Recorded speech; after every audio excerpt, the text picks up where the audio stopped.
Assalamualaikum warahmatullahi wabarakatuh. Perkenalkan, nama saya Selin Monika dari Diploma 3 Keperawatan Bengkulu kelas 1A. Di sini saya akan menjelaskan materi tentang kardiovaskuler dan pernapasan.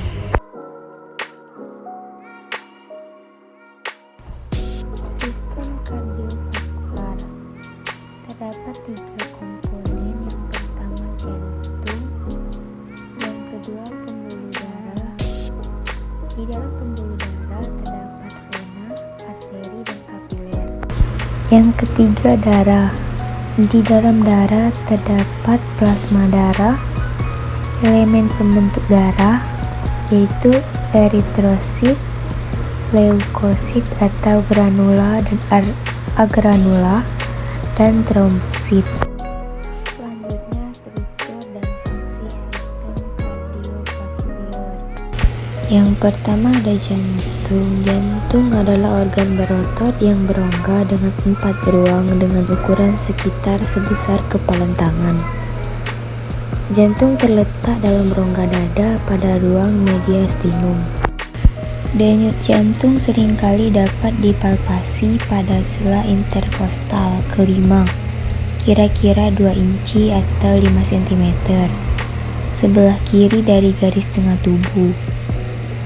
Denyut ini yang timbul pada bagian apex atau puncak jantung dikenal sebagai titik PMI atau the point of maximal impulse.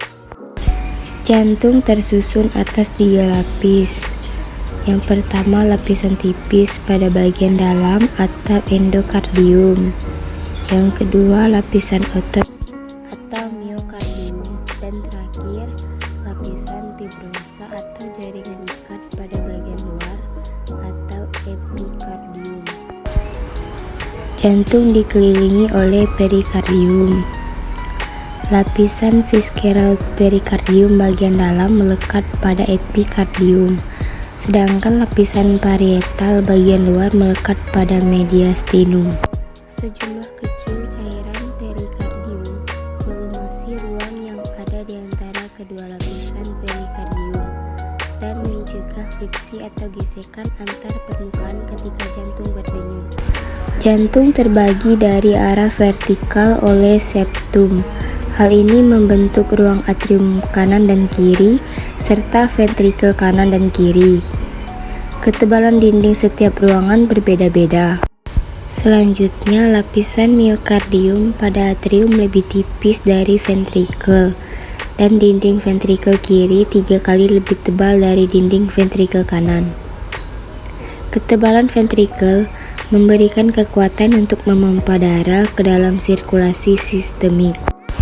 Selanjutnya saya akan membahas aliran darah melalui jantung.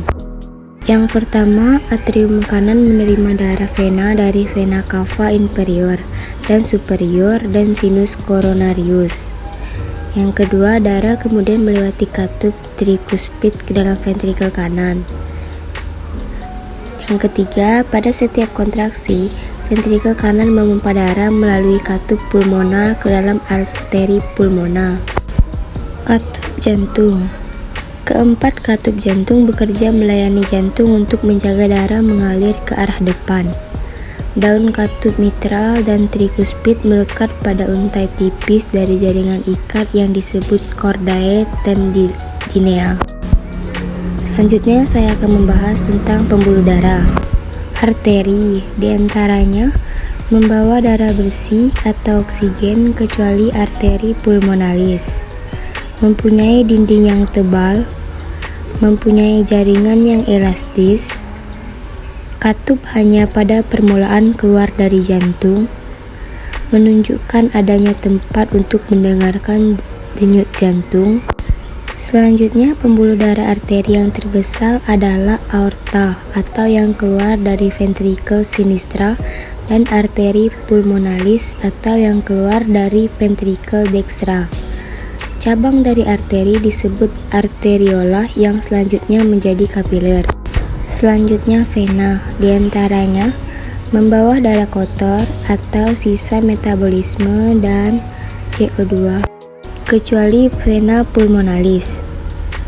mempunyai dinding yang tipis, jaringannya kurang elastis, mempunyai katup-katup sepanjang jalan yang mengarah ke jantung, dan tidak menunjukkan adanya tempat mendengar denyut jantung. Pembuluh darah vena yang ukurannya besar adalah vena cava dan vena pulmonalis. Cabang dari vena disebut venolus atau venula yang selanjutnya menjadi kapiler. Selanjutnya kapiler. Disebut juga pembuluh rambut, terdiri dari sel-sel endotel dan diameter kira-kira 0,08 mm. Fungsi kapiler yaitu sebagai alat penghubung antara pembuluh darah, arteri, dan vena. Tempat terjadinya pertukaran zat-zat antara darah dan cairan jaringan. Mengambil hasil-hasil dari kelenjar. Menyerap zat makanan yang terdapat di usus dan menyaring darah yang terdapat di ginjal. Lapisan pembuluh darah. Yang pertama, tunika intima atau interna. Lapisan dalam yang mempunyai lapisan endotel dan berhubungan dengan darah. Yang kedua, tunika media, lapisan tengah, terdiri dari jaringan otot, sifatnya elastis dan termasuk otot polos. Terakhir, tunika adventitia atau eksterna, lapisan luar, terdiri dari jaringan ikat yang berguna menguatkan dinding arteri. Bisa dilihat gambar pembuluh darah.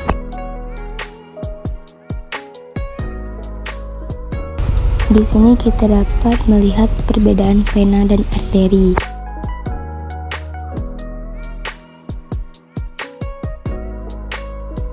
Terakhir, saya akan menjelaskan tentang fungsi sirkulasi. Arteri mentransport darah di bawah tekanan tinggi ke jaringan. Untuk ini, arteri mempunyai dinding yang tebal dan kuat karena darah mengalir dengan cepat pada arteri. Selanjutnya, arteriola. Cabang kecil dari arteri berfungsi sebagai kendali darah yang dikeluarkan ke dalam kapiler. Arteriol mempunyai dinding otot yang kuat, mampu menutup arteriol dan melakukan dilatasi beberapa kali lipat. Materi selanjutnya yaitu sistem pernapasan.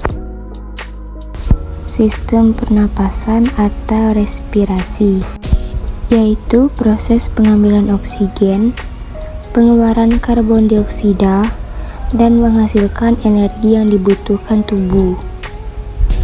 Pertukaran gas antara sel dengan lingkungannya, dan pernapasan atau respirasi yang dilakukan organisme bertujuan untuk mengambil energi yang terkandung di dalam makanan.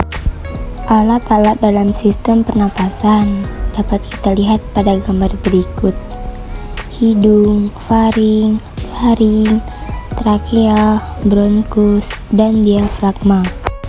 Selanjutnya, sistem pernapasan pada manusia dimulai dari faring, laring atau pangkal tenggorokan, trakea atau cabang tenggorokan, dan pulmo atau paru-paru. Yang pertama, rongga hidung.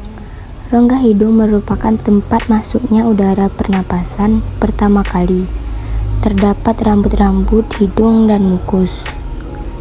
Udara mengalami perlakuan sebagai berikut: penyaringan, penghangatan atau penyesuaian suhu, dan pengaturan kelembapan.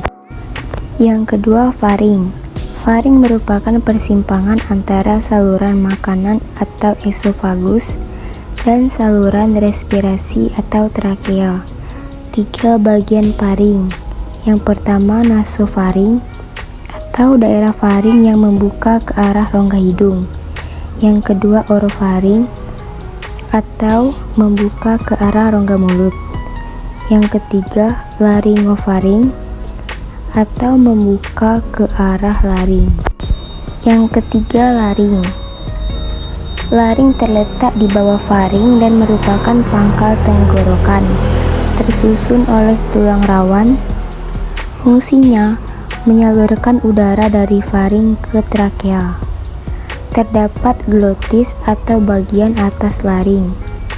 Glotis akan menutup oleh jaringan penutup bernama epiglotis. saat ada makanan yang lewat. Laring juga disebut sebagai kotak suara karena memiliki pita suara. Yang keempat, trakea. Di antaranya, lapis luar terdiri atas jaringan ikat. Lapis tengah terdiri atas otot polos dan cincin tulang rawan. Lapis terdalam terdiri atas jaringan epitel bersilia yang menghasilkan banyak lendir yang berfungsi untuk menangkap benda-benda asing yang akan masuk ke paru-paru bersama udara pernapasan. Selanjutnya, paru-paru dan alveolus. Paru-paru manusia berjumlah sepasang kanan dan kiri.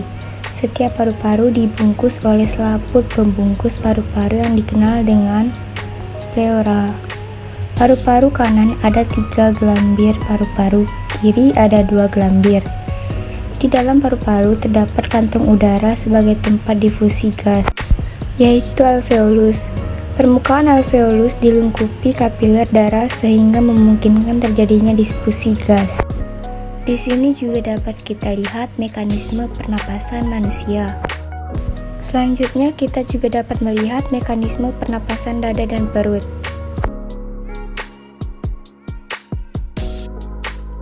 Selanjutnya kita juga dapat melihat volume udara pernapasan. Macam-macam volume udara pernapasan.